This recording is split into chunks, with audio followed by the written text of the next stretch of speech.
The show got renewed. Woo!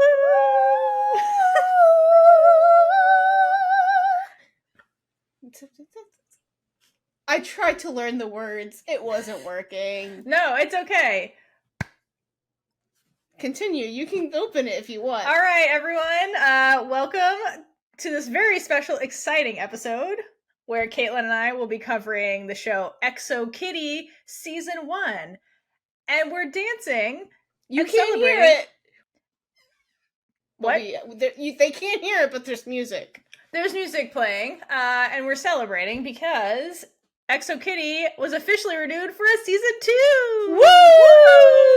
The curse is broken! Yes, we are especially excited because this means that Big Gay Energy isn't cursing all these projects, because this will officially be the first project we've covered that isn't canceled.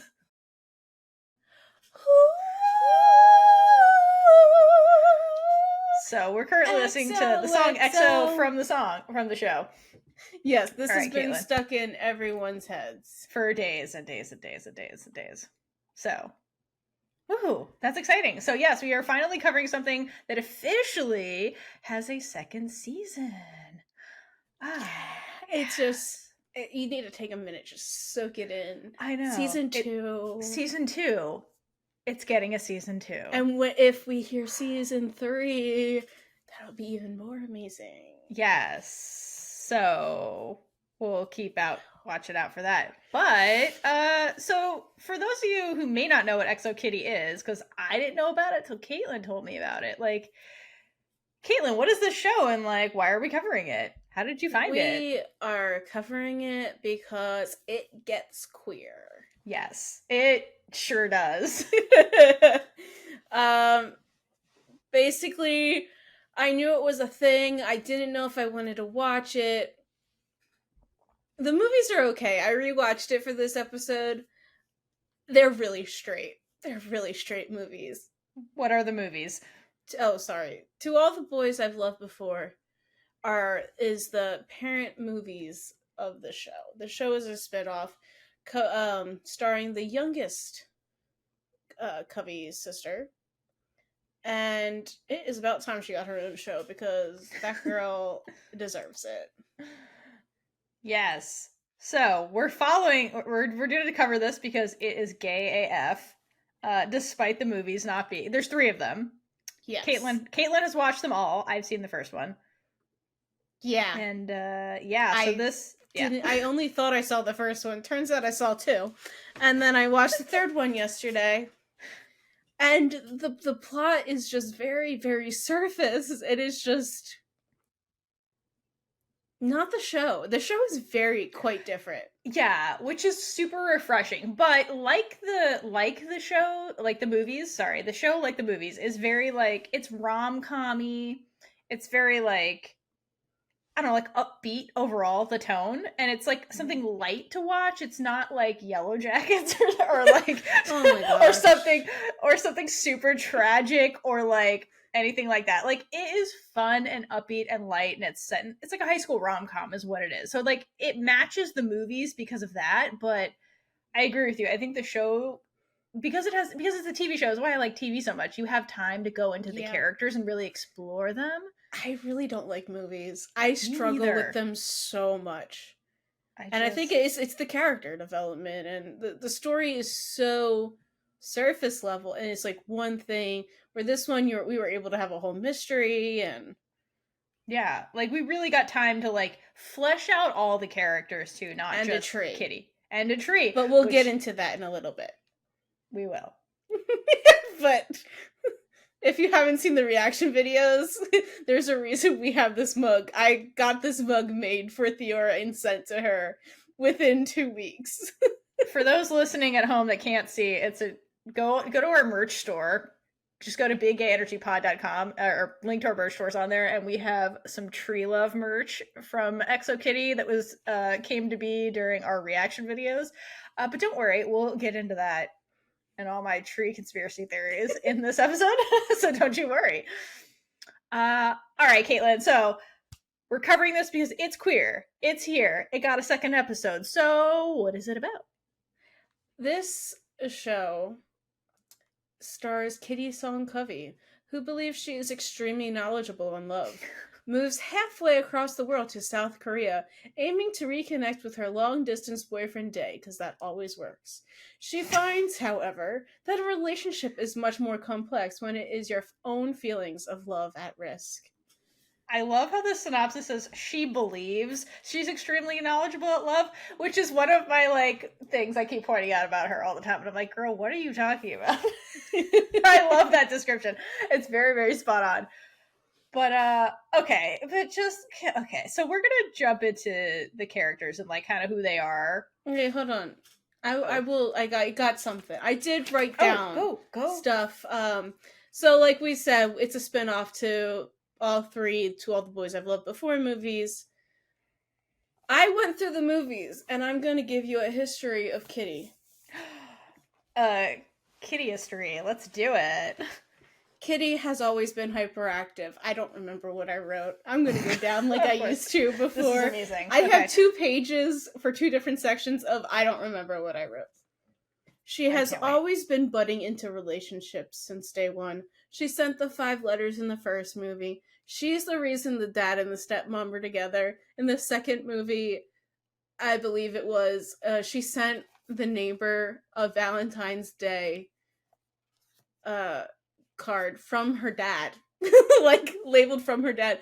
But I forget what her last name is, but I'm gonna let's just pretend it's Rothschild for some reason. I think it's similar to that. So she signs it Mrs. Rothschild with glitter on this Valentine's Day card. Oh my god. So Kitty's been a meddler this whole time. Yes. Yeah. And then in the season 3, in the third movie, she met Dae when she went to Seoul with her family. And then when she came back, they kept talking and all this, and she's just like, she fell in love with him. And LJ was talking about how they had such a cute meet cute. Not as a cute of a meet cute as later. Yeah. With someone else. But anyway, later in the movie, she wanted to break up with Dae because he thinks Harry Potter is dumb. I'm sorry. How old is Kitty in the movie? This was at the third movie is probably a year later, so she's probably like 13. Okay, this makes way more sense. Okay, because the show picks up in high school, so I was like, yeah, this sounds like a middle school thing. The first episode, she is in episode. Oh my god! See, we talk in TV shows. I know. The first movie, she's in 6th grade. Okay, and we see them with their little plaque saying 6, and Laura Jean is in 11th grade, which coincidentally is where we pick up with Kitty and Exo Kitty. And is Laura Jean her sister? Yes, that's the middle sister. Margot is the oldest sister. Yes, Margot. LJ is Laura Jean. In this scene, with the Harry Potter scene, we find out that Kitty also thinks that Harry Potter is the greatest literary achievement of our time. So she's definitely naive. Oh yeah, no, absolutely. And Dae is not the same actor from Exo Kitty and in the third movie. Interesting. Yeah, so... Interesting. But got Kitty a day switch going on. Yes, Kitty is very much the same as this TV show. So I think it's really cute. She needed to go to the school to learn about the world. Because she is her dad's a doctor. She has everything that she ever wants or needs. And she just has way too much free time to meddle in other people's lives. And it's about time her own life gets messy. I closed the book like I was done, but I'm not done. I'm done with that section, but...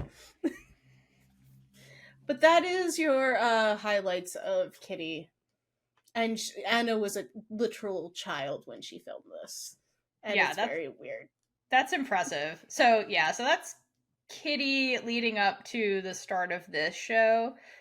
So in this show, I guess this is like freshman year of high school. Is that when this starts? No, this is junior year. Jesus. Okay, junior year of high school. So she's older.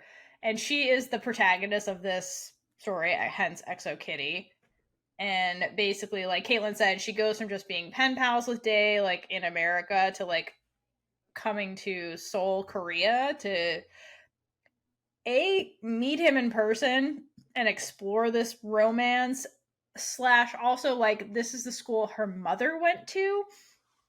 And so she's kind and her mother, I don't know the full story of like what happened to her mother, but her mother's passed away, I assume. Yes. Yeah. When she was still eating mushy peas. That's how she Okay. described it in the Okay, movies. so like didn't really know her mother too well, but like her mother left behind all these belongings, and so this is a way for her to like connect with her mother.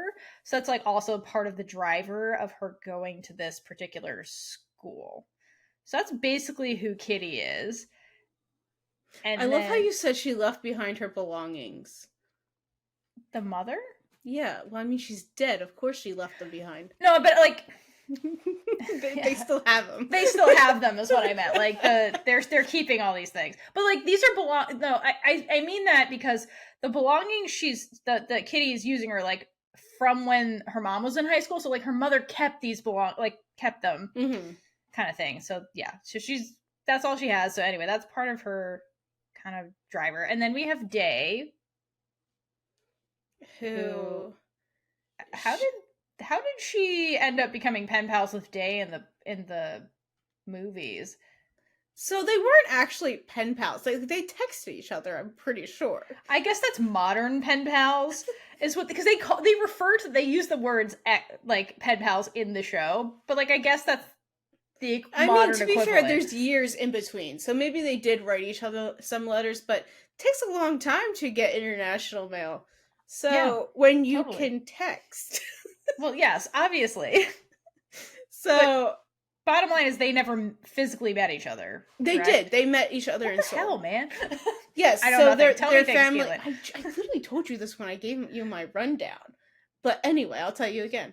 Her family went to Seoul for a family trip, and at that time, Trina was part of their family now. That's the stepmom. Got it. Who Kitty got her dad and the stepmom together. Yeah, you don't see it happen that much, but there's like hints about it. So when they're there, they went to go find the lock that their mom put on this. It's not a bridge, but a place. It's kind of like that lock bridge that everybody puts locks on in Paris. Yeah. So there's one in Seoul. And so they're trying to find the one that their mom took a picture of. So I guess this is a good representation of Exo Kitty as well, because they started this in the third movie of trying to... Oh, that's where the scavenger heart started. Yeah, so it was a yellow heart, and they wanted to see what it said, because I guess... So the dad went with their mom to Seoul back then, but he never saw what she wrote on it. Oh, I see. And so they were trying to find it to see what it said. And they finally found it. And it said, Dan and Eve. And on the back it says, until the end of my life. Oh, God. That's dark. Yes. Until the end of my life. Not I love it. Not our lives. Not our lives. What the fuck, writers? And then one of the sisters goes, well, she got what she wanted. Oh my God! What is this, Disney? Jesus Christ! But anyway, they put their initials on a lock of the same thing, and you see like the dirty lock that her mom put on, and then they put the new one on, interlocking with that one, and it's just really cute. And then they went to take a picture, so the dad's about to take a picture, and they're like, "No, you have to be in it too." So Kitty goes up to this random person, asks them to take a photo, and it's Day, and that is their meet cute. Yeah, not as cute as what happens in Exo Kitty. So yes, they did know each other, and I guess she like obviously started like having a crush on him right away, and the family jokes around about it a little bit because of course she's been getting in everybody else's life, and they're like, oh no, boys watch out, Kitty's discovered boys. Wait till she discovers ladies. I know, wait till she discovers women. It gets worse. But yes. So I guess they exchange numbers and it's history. Yes. All right, cool. So thank you for that rundown of before the show. So in the show, Day and Kitty have been keeping in touch. Like you said, I guess haven't seen each other in person since that No, meet cute that's it. locking episode. But And apparently they're boyfriend and girlfriend this entire time, based off that one meeting. I guess, or I can't, yeah, I guess that's all it takes in the heterosexual world. I guess I don't know the rules in heterosexual world, but I guess, yeah, they were dating that whole time. So when the show picks up, Day's in high school too, and his backstory is that he's not like this school. Holy shit, this school! It's one of those like elite. You need money to go to the school kind of school, Boarding where school. it's a boarding school, basically an international boarding school. So like you need money, and so he comes from a family that does not have the money. His father is a chauffeur slash driver for another character we'll get into who has money. So Day basically is on a scholarship, and so his whole thing is he has to. For some reason, the scholarship is like, I guess it pays for everything. If he's the number one student in his entire class, that's the qualification. Part of the qualification, I guess, to get this scholarship where he gets everything paid for. And so without it, he can't afford to attend the school. So his whole thing is he's like super focused on school and everything because he needs to keep his scholarship. So that's his whole thing. And then Kitty comes to the school without his knowledge, and like that just sets off a whole chain of stuff for the entire show. But that's basically Day, like character summary. And he's like a very sweet human being. He has a little sister. Like he's honorable mention because we don't actually have her. Yeah, we don't have her, but she's adorable. So Such adorable. A sweet little thing. Sweet little thing. He's like a really good brother. His family too, their mother also I think passed away. Yes. So he also kind of go ahead, sorry. Just so because I don't think we're going to talk about it later. When his mom passed away, she ended up, we don't see this in the movies. She gave him her necklace that has a bigger deal later that we'll probably maybe talk about. So that's they had a connection ever since then, and they bonded over not having a mom, and she helped him through that. Oh, Kitty and Day. Okay, yes. That makes sense. Yeah, they have that shared trauma / experience.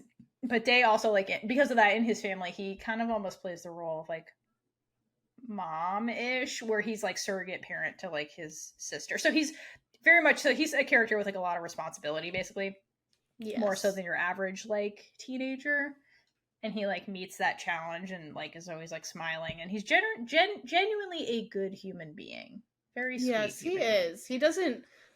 He just gets thrown into some situations he doesn't know how to handle. Totally.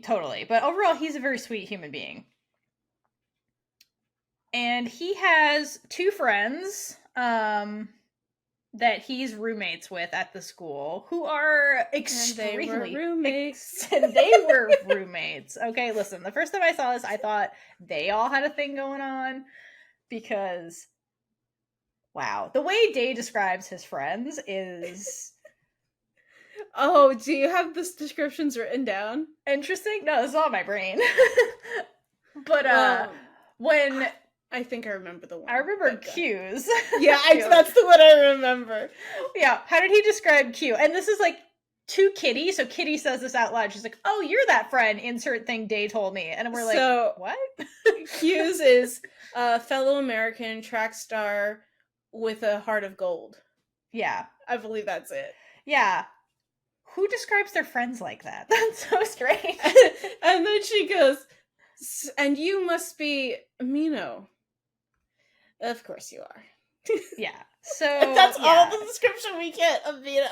Yeah, so like, and that kind of is like had to be like the character summary when the actors were like auditioning because it's so like concise and on the nose. So Mino is basically like the super rich, like borderline narcissist kind of friend who's like obsessed with his looks and money and like all that kind of stuff. And Q is like the supportive, sweet gay friend who's actually canonically gay, which is cute. But he's very sweet also. He just seems like such a great time to hang out with. Right? I love Q. I love Q. And then, are we talking any more about them, or are we waiting till later? Unless you have anything more. This is just a brief rundown of who the characters are. We will get into depth with all of them with plot stuff in a minute. We're just like setting the stage if you're not familiar with this show. I think that's I mean, I want to just give Mino a little bit more. To be fair to him, he cares about the way he looks. His parents are divorced. His mom is a star in LA. The divorce was very public, and you can tell that it hit him with some of the scenes that he did. But he's fairly cocky. He pretends to not know English when he first bumps into Kitty in America. Right. At the airport. Which I love. But there's more to Mino than the overall stuff. Oh yeah, which is one of the advantages of, again, this being a TV show versus a movie. Like, you get to dive into all these characters, and like Mino too. Sorry, I keep saying his name wrong. It might be, some people say Mino, some say Mino. Whichever. Mino. Yeah. Anyway, regardless, feel free to correct us in the comments. Yeah. Oh, please do. He very much, like with all Kaitlynn said, the parents, the divorce and stuff, he's very much a mama's boy. Like, he's very much on, like, their relationship is very sweet. Like, they are very close. So I think a lot of his, like, beauty routines and all of that stuff, it comes from him hyper bonding with his mom over all this stuff. Yeah, so he has a heart under all that stuff, but the way he presents himself is very, like, I think he also just wants more attention from her as well, because, I mean, she calls him and says that she doesn't have time to talk to him. Oh my god, that scene made no fucking sense. Who calls you? And then it's like, I don't have time to talk to you. I'm like, you called me. What do you mean you? Anyway, that was hilarious. But there's some weird choices in this show that I just have to laugh at. But that one was one of them. Yeah, he definitely wants more time with his mom. His mom is very busy, like A-list actor. And so is super, super, super busy. But yeah, so this kid is just like, somebody love me, basically. Which, understandable. Yeah. Yeah. They humanize him after a while. It takes a little while, though. Totally. No, he's set up as, like, the caricature, but then he, like, gets to be three-dimensional, like everybody else. Yes. Yes. But let's go back to Q and talk about his love interest. Ooh. Florian, who Theora took forever. I mean, we both took forever to remember his name. They don't say his full name often, so, or it's really fast. They do. Do they? Okay, I don't know. I just didn't catch it. Anyway, tell us about him. Florian is from France. His parents, I think, are just getting a divorce. Yeah, they're in the middle of divorcing. Yeah. Yeah. And it's ugly. It's ugly. It's an ugly divorce. This one's definitely, while Mino's parents are divorced already, everything's fine. Florian is very much not fine. And yeah, he's, I feel like, put using in the middle, the school as like an escape, kind of. Yes. And just be like, I don't have to deal with that. But the parents are fighting over him. And we learn this at the, like, very end. Like, this isn't his storyline, but I feel like since we've talked about everybody else's parents, it's important to talk about. His mom wants him to go back to Greece. I forget where the dad wants him to go. I think it was France. I think it was like, his parents divorced in the sense that they live in two different countries now. And so they're literally at the stage of the divorce where they're fighting over their child and basically are threatening him, like, if you don't do well in this school, you're going to live with me. And then dad's like, no, you're going to live with me. No, you're going to live with me. So the parents are fighting over him. So he has all this pressure to, like, he's like, throughout the show, basically, he's like, this is affecting him because why wouldn't it? And so he struggles in school, but then has this pressure of, if I fail, then I'm going to end up, like, in Greece or in France, and I don't want to be with either of my parents while they're going through this nastiness and putting me in the middle of it. So that's kind of like his dilemma. And meanwhile, he's distracting himself with Q. and that relationship, because he can get the love that he needs. That's not as complicated. Q is very distracting because he's very sweet and loving and caring, and so yeah, a relatable Florian. Yes.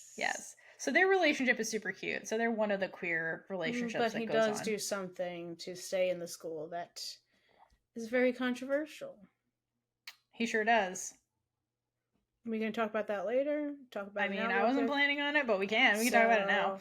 We'll just go over it real quick, since it's not to do a big deal for our conversation purposes. Yeah. So basically, he gets the answers to a test and then ends up being the first in the class because he cheated, and then makes life more difficult for Day because now Day, because he has some weird scholarship that he has to be first in class. I know, that is such an extreme scholarship. It's so weird. Like, I mean, I had scholarships where it's like you have to like meet these metrics to get the scholarship, but his is like a ridiculous scholarship. Is this a real thing? And he still has to pay, so it's not even like a full ride. Yeah, it's nuts. But yeah, so basically, like, this whole fuckery screws over Day, who a lot of his plot points in this show are, like, money, like, being blackmailed by people. Like, poor Day. Like, he gets blackmailed multiple times in the show. It's kind of fucked up. Poor Day. Day can't just live his life how he wants to. No, this boy cannot get a break, like, at all. He's just getting blackmailed 24/7. And so this is another one. So obviously Q is like, fuck, my boyfriend is a cheating bastard. And then my best friend, like, just lost his whole ride to go to school. So he's obviously not okay with any of this by the end. Yeah, and it becomes a huge issue for people. Like, it was like kind of thrown in there at the end that it really kind of was weird, because then Kitty is like very against it, and then Q's like, you're such a hypocrite. It was a very weird storyline. Yeah, basically I feel like that was thrown in there to create a cliffhanger between season 1 and season 2, because it what does that accomplish? It throws a wrench in Q and Florian's relationship. It puts Day in a position where he has uncertainty, and then, like, yeah, it's just, I think it was a drama plot point. But it was very much just like they threw it in there and you're like, what? I think we have a section for this in the second part, but I have to share this now or else I'm gonna forget. I feel like the next season Day's gonna be like, I know I lost my scholarship, but is there anything I could do? And they're gonna be like, you just had to be top 10. You didn't have to be... That'd be great. Like, did you not read the fine print, Day? Aren't you first in your class? Oh, wait, you're second. Is that what? Can't read? Poor Day. I hope so. That's that's a crazy scholarship. But we'll see where that goes. Yeah. But speaking of money, there's one more character we saved the best for last. I was wondering if that's how you're gonna transition into this. Would you rather me transition with speaking of car crashes? No! Right, so I chose money, Kaitlynn. Okay, so we're gonna jump into Yuri. Oh, we skipped over Yuri! Yeah, I know, so we're going back to Yuri. I thought you were talking about G. That one. No. So I thought money. So I thought money that money tree. Who the hell? Oh, no. I'm so sorry, Yuri. Because we talked about the roommates together. That's right. Okay. Yes, roommates. So Yuri is not anybody's roommate. Actually, she is somebody's roommate, but we'll get into that. She got a gal pal. So Yuri is the principal's daughter of this big... we didn't even talk about this, though. The name of the school is... Kaitlynn, what's the full name of the school? Because we just looked this up. Korea Independent... Nope. God damn it. School of Soul School. Kiss, meaning... Right. God damn it. No! So, Kitty. Korean Independent School of Soul. That's what I'm gonna guess. Yes, no, you're right. That's what it is. So the acronym for the school is KISS. Just that's this kiss, this kiss. No, Kaitlynn put us down the rabbit hole of that song. Never watch that music video. You need therapy. So yeah, so KISS is the acronym for the school, first of all, which just wow. That's if it's the tone of the show, I know it's just weird. And anyway, their sister school is Hug. Yeah, the sister school is Hug. United Girls School. I would like a spinoff at Hug, please.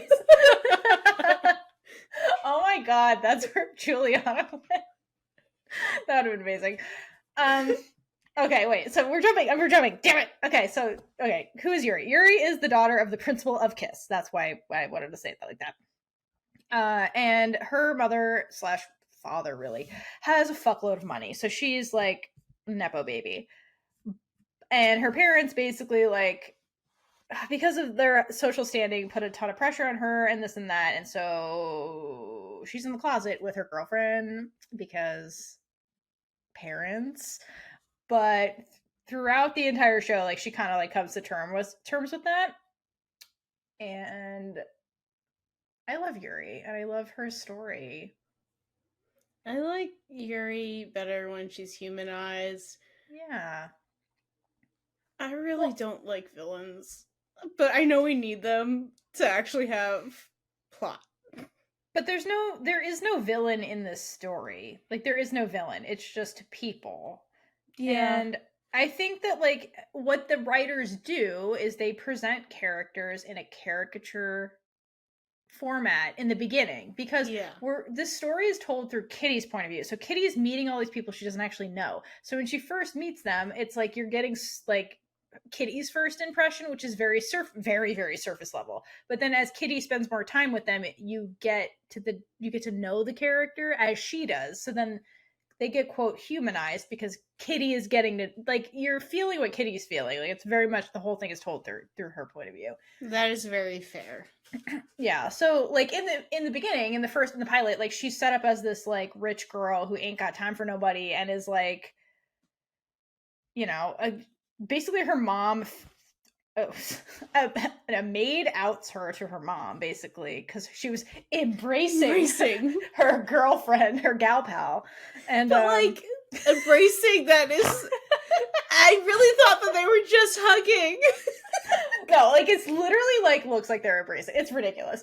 But anyway, she gets outed to her mom, who's like, "Yeah, no," and mom sends her girlfriend Juliana away from the school and like literally like exiles her. And so this whole plot starts with Day where Yuri's like, fuck, I need a beard. So she basically blackmails Day and is like, here's you were saying beer. No, a beard. And she needs like, a beard too. She needs some shots. She needs to hydrate for lesbian Jesus, is all I'm saying. But yeah, so she gets a beard, blackmails Day, and is like makes him sign an NDA, like straight up blackmails him. She's like, you need to shut the fuck up. We need this for a public image.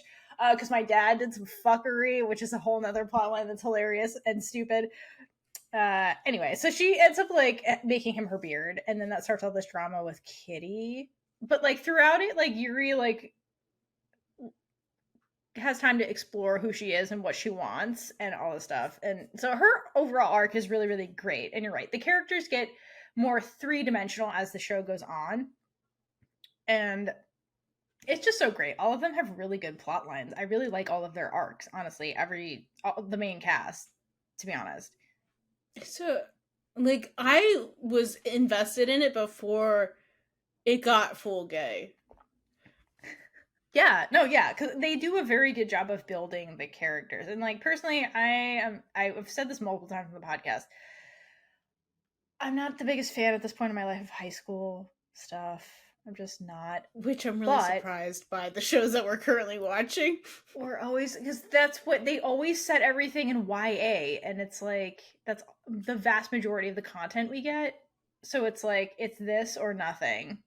But I will say the two high school shows we're covering now, ExoKitty and spoiler, we'll be covering Heartstopper. What I like about them is they're mainly focusing on the characters.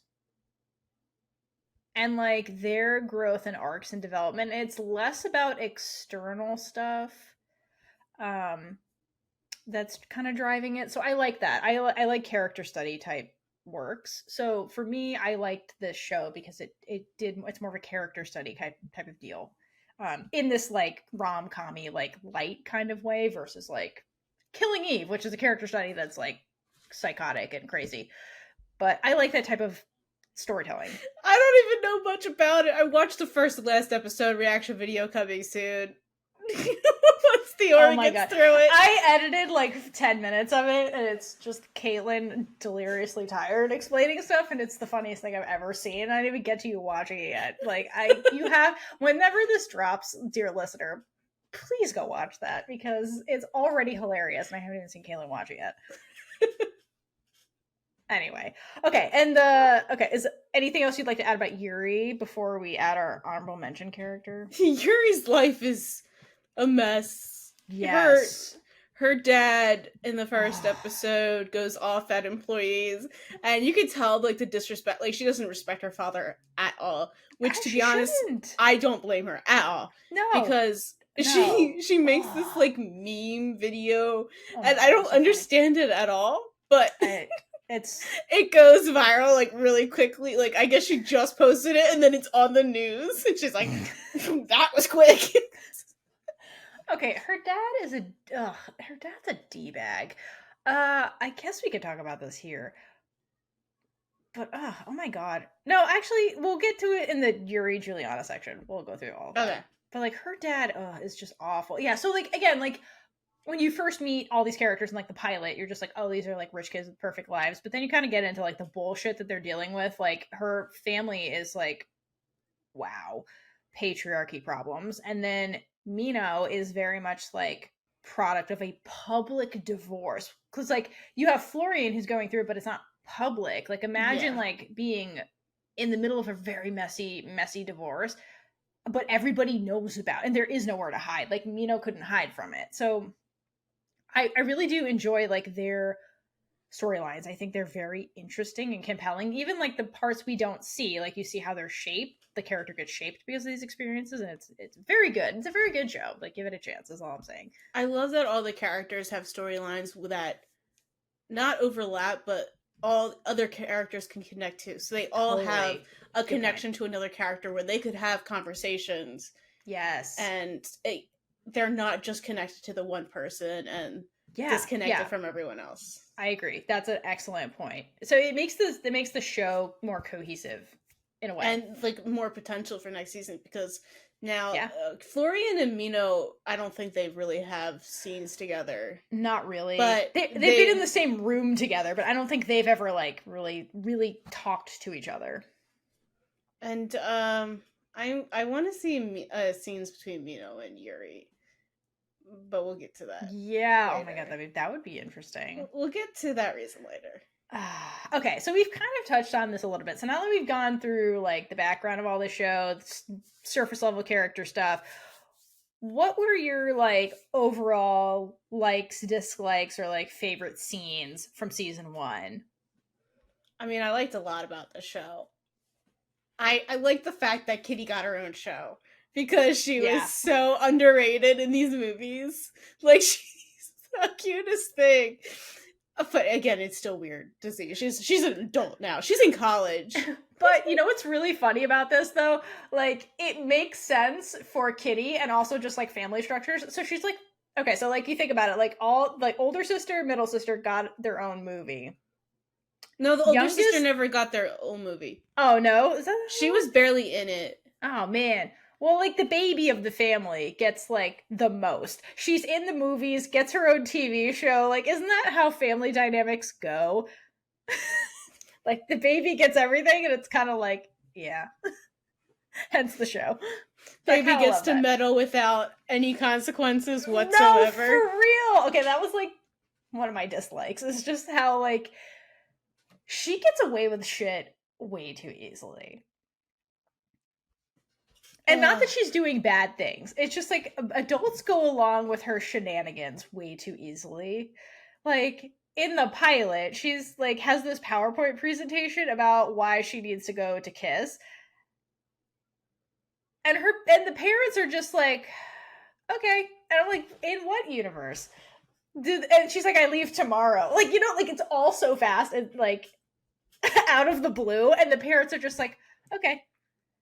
So when I was watching the third movie, the parents were getting married, and I was really hoping that there would have been an argument about don't parent my daughter and like them getting over it to make that make more sense to why they didn't fight at that point. And I get that it's not revolved around them in this show, but I mean, I also feel like Dan is the dad.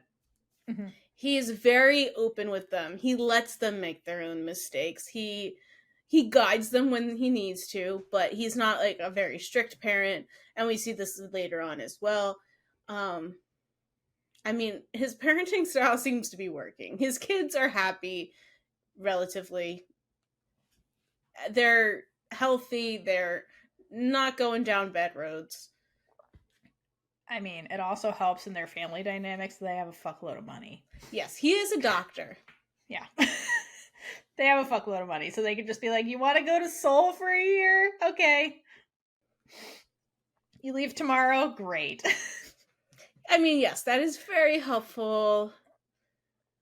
But like, it's able to do that. It's a pattern with Kitty, though, where like, so the reason she gets to go is not just because like mommy and daddy are like, I don't even know how much the school costs. Here's like 30 grand or whatever the school costs. I would say probably more than that. Yeah, I really don't know. Maybe a semester, that's what it costs. But yeah.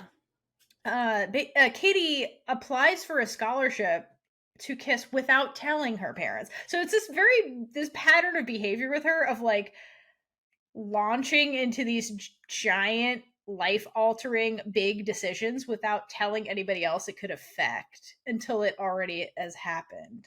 Because she does the same thing with Day. Yeah, again, just pattern of behavior with her of just not telling people about these big decisions that she's doing, like applying for the scholarship without telling her parents, and then she's like, oh look, but I got in, and then like going there and not telling. She doesn't tell Day she's going. She's just like, I'll show up and surprise him. But it's like, girl, you're stuck there for a year. Like, what if he was a grifter? And like then you're stuck there. So all right, anything else about any like other likes, dislikes, notable scenes? Well, we have quite a few notable scenes. All right, actually. let's do it. I feel like you should talk about the queer baiting first. That never was. Okay.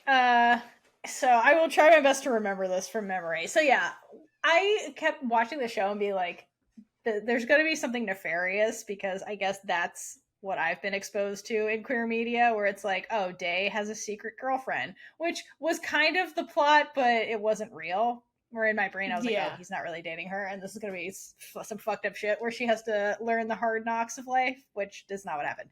So this one episode comes where, I guess, yeah, we'll get into the depths of it later, but there's something that starts happening between Kitty and Yuri, and it started from the beginning, but it becomes apparent to Kitty in a dream that she has.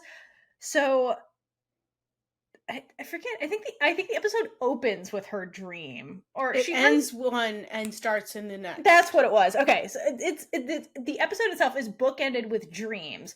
The first dream is Minnow dreaming about Kitty, and then it's like, oh shit, I guess I like her. And then the end of that same episode ends with Kitty having a dream about Yuri, where shit's about to go down, and she's like, wakes up and is like, oh fuck, I'm not a straight person. Basically is how it ends. And like, she has that, oh shit, I'm 62% homosexual. She took the mental quiz and was like 62% homosexual. Oh shit. And please go watch Heartstopper for the reference.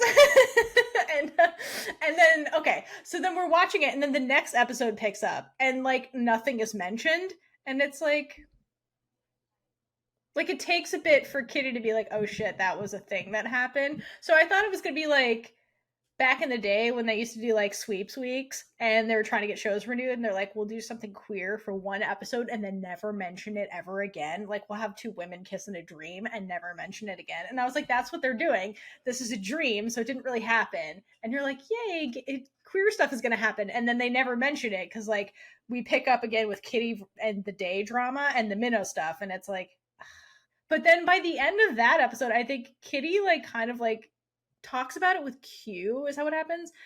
So or it something starts happens with her with having Yuri. that dream again and her like waking up, and then she's like trying to tell Q, and Q's like not sleeping in the room because she was too loud, and she's freaking out. She's like, "Why was I loud? Like, what happened?" I was in my dream. Shit. And so basically, Q's like, "What? Like, did you have a sex dream or something like that?" And I guess Kitty like either tries to blow it off or like confirms it. And I don't know, I kind of forget how that happens, but somehow Q comes into the conversation because he's in the living room as well, and he's like, sex dreams don't mean anything, and then both of them are freaking out. Yeah, her and Minnow. Yeah. So, but like nothing really happens after that for like a while. Like not a while, but like after that kind of conversation, it's not brought up again. So I was like, oh, we're just gonna brush this off as, oh, it was just a dream, whatever. But then like shit starts happening with Yuri, like for real. Like Kitty, like they have like the slow-mo, she touched my hair, I'm having gay panic kind of stuff. And like eventually like Kitty by tells the Q. way, with the necklace thing and like her like doing that, Peter and Laura Jean, who is the couple in the movies, they have the same scene like that.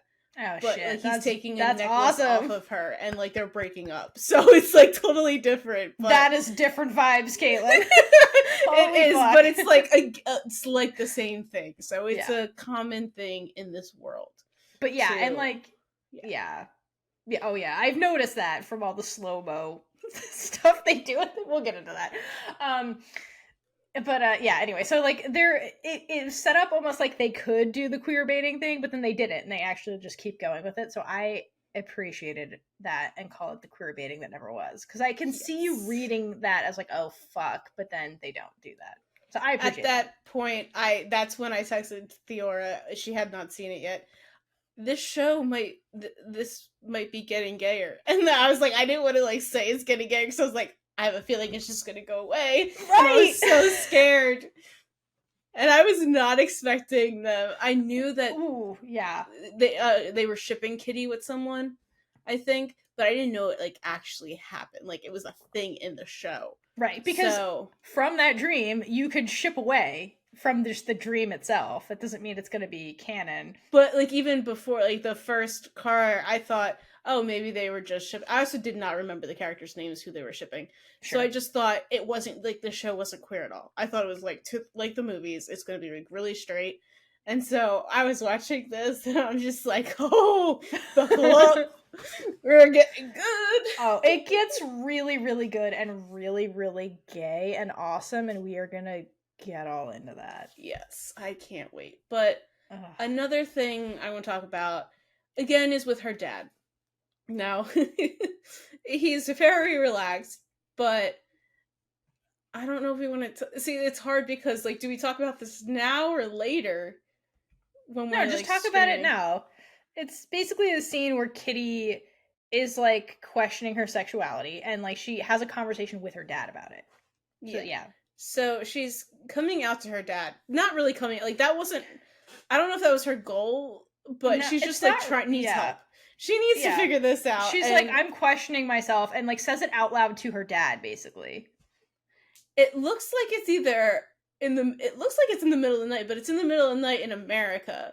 So she calls her dad, and she's sitting. She's in the living room. So like that's such a public place as well to have this phone call. I know Kitty's not the smartest. You'll come to find when you watch this, she is not first of her class. She's not. No. She's not even close. In fact, most of the season, her professors are like, girl, you're not even passing my class. So like she's not the brightest. She's not. She's got a lot other qualities that are better, but brains ain't one of them. But she's sitting there and she's calling her dad, and immediately her dad hears the panic in her voice. And he's like, I'm getting on a plane. Tree, where's my passport? Where's the passport? So, and she's like, no, no, no, no. And she's just like, I broke up with Day. Did she break up with Day? I don't remember. I just remember she's like questioning her sexuality. That's all I remember. She's like, I have feelings for my friend who's a girl. And he just goes, oh, thank God. Yeah. And she's like, thank God that I'm bi or pan or fluid Whatever. or I don't even know. And he's like, no, thank God you're okay. Yeah. And I just thought that was so cute. And it's very cute. But my favorite part is like, and I'm failing all my classes. And he goes, all of them? It's okay, it's okay. That's not the problem right now. It's like, we can get through all of this. You're okay. That's all that matters. I love it. So yeah, like supportive parent for the win. I just the way he delivers the line, all of them. He's like, not the point right now. And it's sad that you don't see too many supportive parents in it, because luckily in the past few media that we've covered, I mean, we're doing Heartstopper, but like simultaneously you'll see that next, so lump that in with this. Parents have been very supportive, and it's been really nice to see, and it's really cute too. No, I love it. It's very, because again, like you said, he was worried that something was, she was like dying or something, and then when she realized she's around the world, right? No, she's halfway around the world, and is just generally worried about her health and well-being. So it was very sweet. It shows like their relationship and like the family dynamic she grew up in, and it is very refreshing for like a queer character that's questioning themselves to have like a supportive parent to do that. Like you can obviously tell that they have a good relationship by the fact that she just came out and said that to him. Yeah. Too. Like there was no hesitation, which like if you contrast that with like Yuri, that is not the case in her family. But she has a scene where she just like comes out, she's like, I'm tired of this bullshit. I'm gay. Full stop. To her mom. But how long did it take her to do that? Because like Yuri was queer before the show even starts. Like she had a full ass girlfriend at the beginning. And like Yuri was at the point where she's like, I just want to be out. But then like her parents like threw her back in the closet basically. And that was because of the way their family structure is set up. It's very patriarchal, and you do what your parents say because I'm in charge, versus like, Kitty's in more of a modern, less traditional kind of household where the parents give the kids more autonomy and more freedom to be themselves, versus like, you're an extension of me and you do what I tell you because I'm your boss, which is Yuri's household. So, and that's not to say that Yuri's mom is a bad mom and her dad is a piece of shit. I will say that. But her mom is not a bad person. It's just that's the dynamic of that. It's a traditional family dynamic versus a modern dynamic. And and so like the child's response when they're in that questioning phase is very different. For Kitty, it's very automatic, like, just tell my dad, this is what's bothering me. And dad's like, oh, thank God, like, you're okay, like, you're not dying in a hospital and whatever. Like, he's like, okay, we'll figure it out, like, just tell me your feelings, like, it's okay. Versus like Yuri's mom is like, oh, you might be queer, I'm sending your girlfriend away. Like, it's very different. I have to preserve our image. Like, it's even when Yuri comes out later, her mom goes, but you're dating Day. You might find another boy you love. Right. Are you sure it's not a phase? It was almost like the energy I was getting. Yeah. Tradition versus modern. You know what? Dan, the dad, is just going to adopt everybody.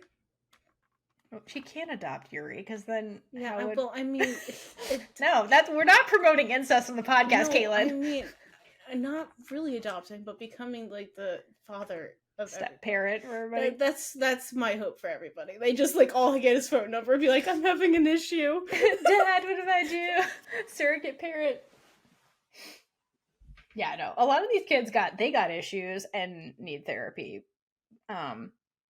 But yeah, those two scenes in particular were they're really heartwarming, great scenes. But there's a lot more scenes that I really, really love from this show, but I think they're better to discuss in our, like, let's yell about the character section. I think that there's one more that we have to talk about now, though.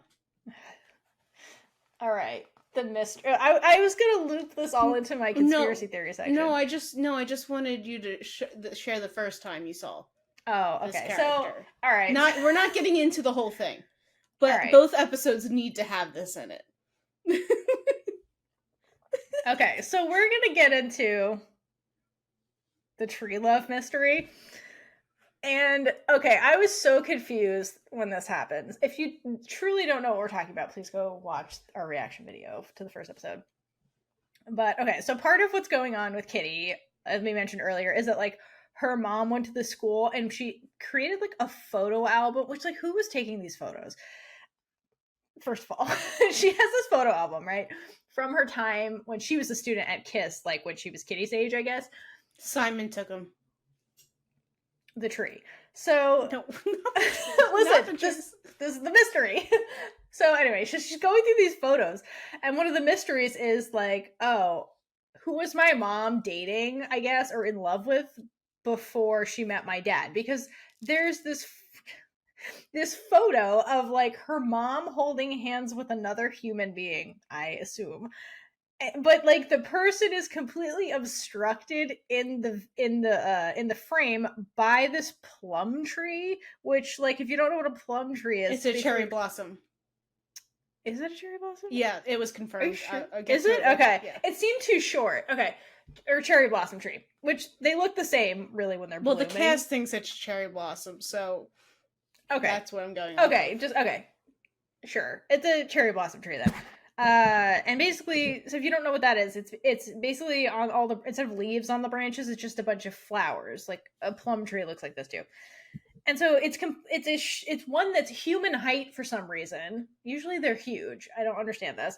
And all of the flowers are completely obstructing the human. And so while this photo is on screen, Kitty's like, "Oh, my mom was in love with someone," and so it starts this whole mystery in my brain of, like, the love tree mystery, because this tree comes up multiple times throughout the season, and it starts here. I do see why you think it's a plum tree. It's too short to look like a cherry blossom. The flowers can look similar. It doesn't. That's not really the point of this, but no. But I mean, my question too was, like, because this sparked off in my brain, because my brain was like, okay, we took this photo, and the person that took the photo is fully aware that the other person is being obstructed by the tree, and they don't take another photo. They're just like, whatever, let's move on. I understand we are not in the world of digital at the time this was taken. This was a point and shoot type of camera where they couldn't instantly see the photo they took. Like, you have to develop it. But you were looking through the frame when you took the photo and saw that this person is a really bad photographer, is what I'm saying. And they didn't take a second photo, like, next to the tree. Like, they just clicked that. Usually you click it and you're like, crap, we have to take another one. No, they're like, that's great. And then the mom was like, this photo sucks, but I'm going to keep it anyway in my book. Like, wouldn't you throw that photo out? The photo doesn't make any sense. It was a pretty photo. It's a photo of her mom and a tree. And it's just so random. With an arm. It looks like she's holding the tree's arm. So I just find this photo so entertaining for all of those reasons, because there's just so much what the fuck that goes into that photo being in the album that I find really hilarious. And so I have conspiracy theories with the tree that we'll get into later. And so basically, Theora fell in love with the tree, hence the tree love, and we have not heard the end of this tree ever since. And it has been becoming a running thing in basically every single video we have filmed since. Because it keeps the writers keep putting it back in the show. What do you want from me, Kaitlynn? So if you didn't notice the tree, go back and watch all the tree sightings and hydrate every time you see the tree. It's entertaining, I promise. I'm pretty sure the tree is in every episode. It is definitely in the vast majority, if not all of them, in one way, shape, or form. It's also in the title card, so, like, it's definitely there every episode. So, Oh, we still have so much more to talk about. Oh, we sure do. But I think that wraps up this episode as our intro to ExoKitty. Season 1, Kaitlynn, because it's getting Season a season one. 2. It's not over. Woo! We are not cursed, everyone. So join us It next didn't time. even take a month for them to renew it, by the way. No, like that, yeah. Which well, that's never happens. episode in So itself. we are going to celebrate the things that get renewed because it got renewed. So congrats. And, you know, if you're not convinced and we're like, that's not enough gay stuff you guys talked about, well, join us for episode 2 when we actually get into like all the plot lines, all the characters, and all the gay stuff. Because like there was more gay stuff than I was anticipating. It's pretty gay. It's really gay. And just, I love it. I love it. I'm so excited for season 2. And we're going to speculate also on what we think is going to happen in season 2. So join us next time for part 2 of our ExoKitty season 1 discussion. Yeah, bye. Sorry, I was about to say starting now, but then I realized the first part will come out before this, and it's not like Netflix where you can just go into the next one. Kaitlynn, proud of the podcast worked. So yeah, join us. Part 2 is going to be really interesting. We're going to record it right after. Yeah. Bye. Right. Bye. Oh, yeah, bye.